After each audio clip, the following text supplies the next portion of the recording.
Hey guys, welcome back to my channel. So last month జరిగిన రథసప్తమికి నేను మా అమ్మ కలిసి తిరుపతి పోయినాం. మేము ఇట్లా ప్లాన్ అట్లా ఏం చేసుకోలేదు, సడన్గా తిరుపతి వెళ్ళిపోతామని అనుకున్నాం. సో అప్పుడు రథసప్తమి నేను మాకు తెలీదు, బట్ దాని తర్వాత తెలిసింది. అసలు అప్పటికప్పుడు ట్రైన్ టికెట్స్ బుక్ చేసుకున్నాము. అది వెయిటింగ్ లిస్ట్లో అవుతుందా అవ్వదా ఎంత టెన్షన్ పడ్డాము.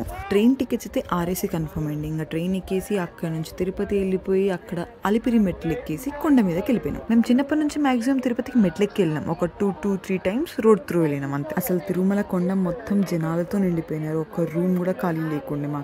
మాకు తెలిసిన వాళ్ళైతే సేవ కోసం తిరుపతి వచ్చినా అని చెప్పారు. ఇంకా వాళ్ళ హెల్ప్ తోటి ఆ సేవా సదన్ రూమ్స్లో ఉండే.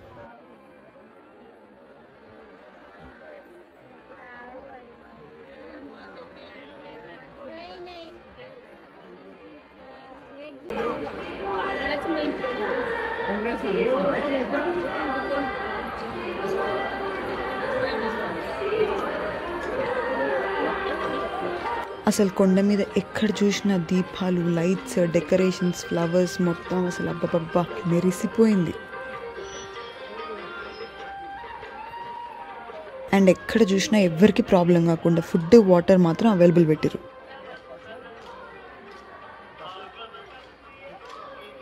అసలు ఆ ప్లేస్ అంతా డ్యాన్స్లు, కోలాటాలు, డిఫరెంట్ గెటప్స్ వేసుకొని అసలు చూస్తుంటేనే మస్తు అనిపించింది.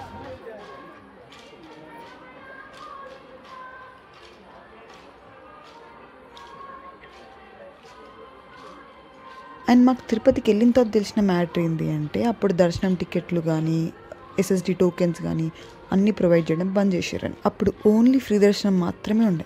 అండ్ మాకైతే అప్పుడు ఫ్రీ దర్శనానికి జస్ట్ 3 hours మాత్రమే పట్టింది.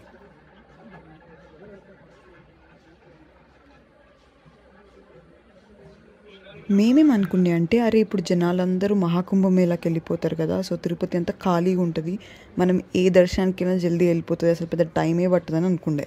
కానీ మా ప్లాన్ అంతా ఉల్టా అయిపోయి అప్పుడు రథసప్తమి వచ్చేసి తిరుపతి మొత్తం జనాలతో నిండిపోయింది.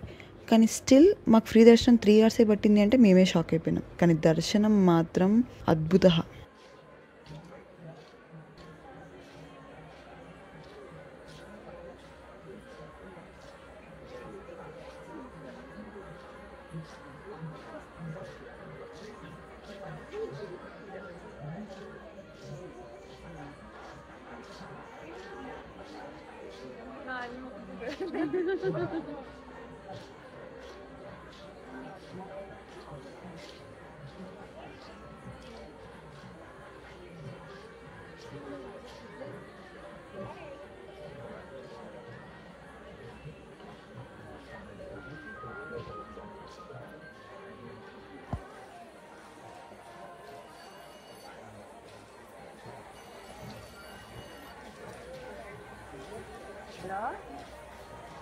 చెప్పండి. మేము తిరుపతికి అయితే ఎప్పుడు ఏ ఒకేషన్ ఉన్నప్పుడు వెళ్ళింది లేదు. లైక్ రథసప్తమి ఉన్నప్పుడు కానీ, లేకపోతే బ్రహ్మోత్సవాలు జరుగుతున్నప్పుడు కానీ వెళ్ళలేదు. ఎందుకంటే తిరుపతి అంతా రష్గా ఉంటుంది, చాలా కష్టం అని చెప్పేసి అనుకున్నాం. కానీ ఈసారి అనుకోకుండా అదే టైంకి, రథసప్తమి టైంకి మేము తిరుపతిలో ఉన్నాం కాబట్టి చాలా హ్యాపీగా అనిపించింది. అండ్ మేము ఈసారి దర్శనానికి అంటే వెంకటేశ్వర స్వామి దర్శనానికి వెళ్ళే ముందు వారాహి స్వామి దర్శనం చేసుకుందామని అనుకున్నాం. కానీ వారాహి స్వామి దర్శనం జరగాలంటే మేము అటు సైడ్కి క్రాస్ చేయాలి. కానీ రోడ్ అంతా బ్యారికేడ్స్ పెట్టేసి ఆ రథాలు వెళ్తున్నాయని చెప్పి బ్లాక్ చేశారు. సో ఇలాగే ఇక్కడే నించున్నాం కదా, మంచిగా రథాలన్నీ చూసుకుందామని అనుకున్నాం. కానీ మా ఫస్ట్ టైం రథాలని అలా వెళ్తూ చూడడం మాత్రం చాలా చాలా బాగుండే. ఇంకా అక్కడే నించుని వెళ్ళే రథాలన్నీ చూస్తూ మంచిగా టైం స్పెండ్ చేసిండే. అసలు తిరుపతిలో మెయింటెనెన్స్ ఉంటుంది గురు, వేరే లెవెల్. లైక్ ఎక్కడ చెత్త కనిపించదు. ఎప్పటికప్పుడు వాష్ చేయడం, ఎప్పటికప్పుడు స్వీప్ చేయడము. ఇంకొక రథం వస్తుందంటే అక్కడ మొత్తం వాటర్ వేసి క్లీన్ చేయడం. ఎవరైనా జనాలకి ఏమన్నా వాటర్ కావాలన్నా, ఫుడ్ కావాలన్నా అసలు వాళ్ళు మెయింటైన్ చేసే విధానమే వేరే లెవెల్.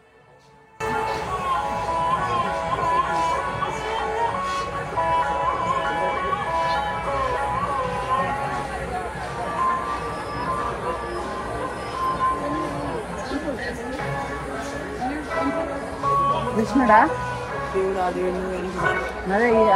కృష్ణుడా కృష్ణుడు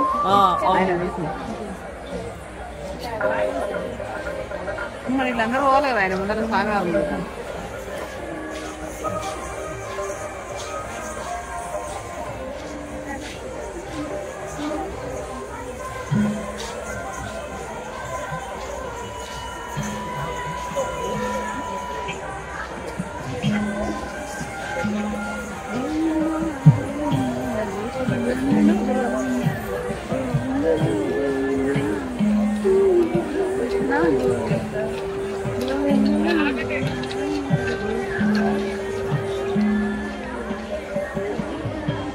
నాకు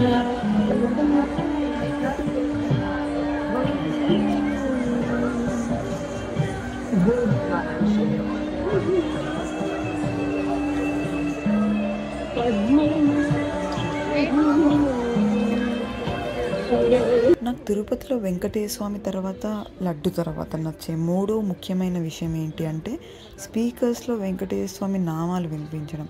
అది పొద్దున కానీ రాత్రి కానీ సాయంత్రం కానీ నామాలు మాత్రం ఆగవు, వినిపిస్తూనే ఉంటాయి. అసలు అవి వింటుంటే అదొక రకమైన ప్రశాంతత మన మైండ్కి వచ్చేస్తుంది. మనం ఏ పీస్ ఆఫ్ మైండ్ కోసం అయితే వెళ్తామో అది దొరికింది అన్న ఆనందం కలుగుతుంది ఆ మూమెంట్లో. అండ్ మీలో ఎంతమందికి ఇలా రథసప్తమి అప్పుడు బ్రహ్మోత్సవాలు అప్పుడు తిరుపతిలో ఉండి అదంతా ఎక్స్పీరియన్స్ చేయడం ఇష్టం నాకు కామెంట్ సెక్షన్లో చెప్పండి.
గోవింద గోవింద గోవింద గోవింద గోవింద గోవింద గోవింద